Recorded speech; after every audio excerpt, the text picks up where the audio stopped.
I'm ready. Hi, my name is Lucille Fox, and I have been a resident of Floridana Park for 41 years. In 1940, I was Lucille Marsh, a graduate of Hart High School, Hart, Michigan. Before graduating, I was astounded when 3 of my classmates joined up to go over to fight Hitler. That's what I would like to do. A few weeks went by and my folks asked me to go to Muskegon to help my aunt in the Harley-Davidson motorcycle shop. My Uncle Dan Raymond was in Harley-Davidson with 2 other brothers in World War I. And of course, when he was finished with that, he got an agency for the Harley-Davidson shop. Now, Mama wanted me to go down there and help with the shop because he was in the hospital and he had had an accident that was not his fault. When he got home, I went to work in an aircraft plant. I lived with them above the plant.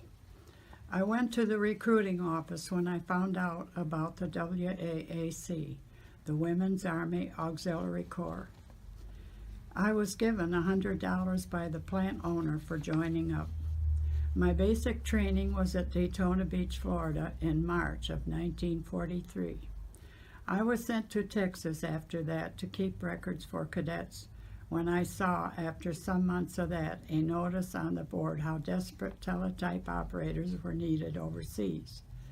Well, of course, you have to be 21 to get in, so I had been in an aircraft plant for a couple of years before I got in because I wasn't 21.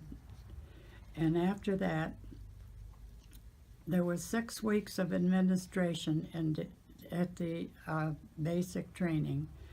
And I was working in a records department for cadets who were learning to fly.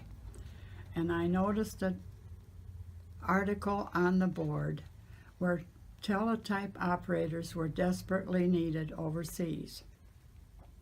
Now, I loved my job and I knew it was needed, but the sergeant I worked with every day could take care of records for 35 cadets, and he could certainly make the 6 officers happy that taught them. I signed up for a 2-week course for teletype, and I took it in 1 week. I had been working nights flying to the auxiliary fields with someone different every night. One night, Captain Long told me to go to Lieutenant Criswell's plane and fly with him to take records of the weather. I got in the plane and it was all warmed up and I couldn't get the belt to fit me. He had the plane in the air before I got it fixed, and all I could do was fix it, and I did. I was shocked when he did a snap roll, and I was even more shocked when he did a slow roll before we had the weather checked. He was so badly reprimanded when we got back that I felt sorry for him. That was the 2nd time I was in the air with one of the lieutenants when he decided to give me a thrill. But I was so sick that I had to be taken back to the barracks, and that was in the daytime. Well, after months of going up with them night and day, I decided they didn't feel as serious as I did about doing what I set out to do. So I was ordered to go to Fort Oglethorpe for a trip overseas, and soon I was on the Queen Elizabeth, and a few days we landed in England. I was sent to Bovingdon to be with the 8th Air Force. We were in the communications, and I was matrix chief and had to take messages from all over the country.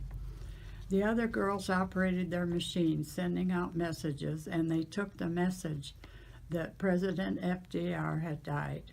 Of course, we didn't know until we slipped it in the slot in the wall so the cryptographers could decode it.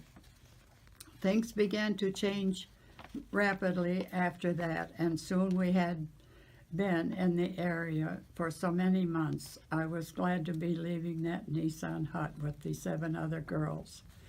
The next order I got was to go to Paris and set up an office there. I was late for collecting my rations one day, and I hurried across the Champs-Élysées to get my candy, gum, and other goodies, and got out on the street, and a huge team of horses were coming down the street, and I knew I could get across in front of them because I was late getting back to work, only my legs wouldn't move. It is a good thing because a little car went flying by on the other side of that team, which I hadn't seen. I was only in Paris a few months when I got orders to go to Wiesbaden, Germany. I had been away from America for too long and had points enough to go home, and that was my desire. When I got to Germany, I had an appointment with Lieutenant Sullivan. He asked me if I would spend another 3 months with the rehabilitation company. He said I would be made sergeant immediately because I had been recommended for that many times, but there were too many.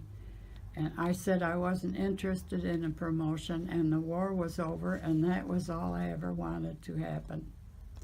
He said I would have to ride a train to Le Havre and eat cheese sandwiches while they were all having turkey and goodies for Thanksgiving. I said I like cheese, and I didn't mind riding the train. He picked up the phone, and I heard him asking for Captain Day, and I knew I was going home. He flew a C-47. When he hung up, he said, "Go back to the barracks and pack up your bags." Well, I had never unpacked. I don't know when, but he said, "You are going home." Well, it was about 2 weeks before we could leave, but during that time, 3 other girls changed their minds. We were on the ocean for several days, and we got to New Jersey and were disbanded. And I had spent some time in New York for Christmas and was glad to be going home. I had a letter from one of the crew who wanted to write, and he said the George W. Campbell we were on was hauling wheat to Russia. As soon as I spent some time at home, I couldn't wait to go back to Florida, and I went right to work for Pan American Airways as a communication typist. Thank you, and God bless America. Oh, that's really nice.